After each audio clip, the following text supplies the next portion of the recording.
a bill to prohibit the use of conversion therapy, which is the practice of attempting to change an individual's sexual orientation or gender identity, is headed to the Senate floor. During its final committee stop, physician and chair of the Senate Commerce and Consumer Protection Committee, Senator Matt Klein, offered his perspective. The history of medical practice is littered with barbaric practices that have left a stain on the profession and on humanity. Leeches for infections, lobotomy for psychiatric illnesses, the willful practice of prescribing morphine for hysteria in women. This bill, once in effect, and this practice once eliminated, will join those dark annals of medical history. As a physician, I'd like to take this moment to apologize to the people of Minnesota who have been victimized by this practice. Senator Matt Klein now joins me in the studio to talk about a handful of consumer protection bills expected to come before the full Senate for a vote. Thanks for joining me. Thank you, Shannon. It's a pleasure to be here. You referred to conversion therapy as a barbaric practice. For some, though, this is a matter of religious faith. Does the bill prohibit a faith leader from counseling an individual, or does it simply prevent this type of therapy from happening in a medical venue? It doesn't prohibit religious consultations whatsoever, and really the only thing we have the power to regulate is licensure over mental health practitioners, and that's what we've done. We said if you hold a license to practice mental health services in the state of Minnesota, you can't advertise or proclaim that you can switch somebody from being gay to straight, because you can't. So we're going to talk about a handful of other bills. Senator Kelly Morrison, also a physician, is promoting a bill to protect consumers from excessive prescription drug price hikes. Recent outcries over EpiPens and insulin come to mind, but there are quite a few generic drugs that have been around for a long time and suddenly cost a lot more than they used to. Inexplicably, possibly. Without getting too detailed, how would this bill solve some of the problem for these, especially generic drug price hikes? Yeah, the most important part of this bill, there are several mechanisms within the bill to control drug costs for Minnesotans, but the biggest one is just creating a drug pricing affordability board, similar to the Public Utilities Commission, where a group of legislators can investigate if a price of a drug goes up by too much or an excessive amount during a current year, a single year, and then we can investigate that, ask the pharmaceutical company to explain that to us. What was this spent on? Is it justified? And impose penalties if necessary to make sure that that doesn't continue to occur in Minnesota. So financial penalties, I assume? Financial penalties, yeah. And in the worst cases, investigations by the Attorney General. Senator John Marty has been working on the issue of catalytic converter theft for several years now, and he brought along Joseph Bakke, who is a special agent with the Minnesota Department of Commerce. He told the press that Minnesota is number 3 in the nation for catalytic converter theft, behind California and Texas, which is an astounding figure.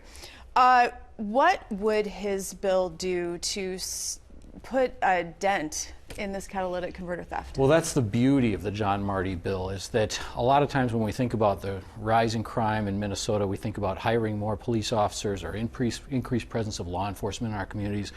But as the special agent shared with us, sometimes just simple practical measures can prevent or deter crime or assist them in prosecuting crime very easily. And this simply requires that if you're in possession of a detached catalytic converter that's not attached to a car, you have to have the VIN number marked on there, even with just a Sharpie. And if you have a catalytic converter in your possession and it doesn't have that, you're guilty of a crime. If you have several of them, you're guilty of a felony. So that will deter people from detaching these things and not identifying them. And what law enforcement was telling us is that they would often pull over a vehicle and they would have 7 or 8 catalytic converters in the back seat, but they had no means to sort of prosecute or investigate that individual. Now they will. So if they don't all have the proper VIN number on each piece of equipment, then essentially it's theft. That's exactly right. And the other part of the law is that if they present those to a scrap shop dealer, a scrap metal dealer, that dealer needs to see not only the VIN on the converter, but also the registration for the vehicle that it came off of. So these just simple sort of bureaucratic measures can really prevent crime. Another bill that is part of the consumer protection package that you unveiled with some of your colleagues is Senate File 252, and it's authored by a Republican, Senator Rich Straheim. He quoted some stunning statistics that over 50 billion robocalls are received in the United States each year. And then he cited a Pew study from 2020 that said 19% of adults don't even bother to answer their phone anymore because of these robocalls, potentially not taking emergency calls. So what would his proposal do? How can you stop, especially since so many of them originate overseas, how can you stop that? It's very difficult, but the problem is very real, as you've described. People don't answer their phones anymore, and they don't, get emergency notifications that maybe they otherwise would. Even while we were hearing that bill, during the process of the hearing, I received 2 robocalls, which I think is fairly typical for most Minnesotans. So we've got to start finding solutions to go after this problem. This bill is very simple. It just empowers the Attorney General to enforce the laws and charge crimes to enforce the existing robocall laws that we already have. Will it solve the problem? Probably not, because of that difficulty that we have with a lot of them originating overseas. So we'll have to do additional measures as well, but this is a starting point. Finally, a bill that you've introduced, Senate File 1138, would protect consumers' privacy with direct-to-consumer genetic testing companies.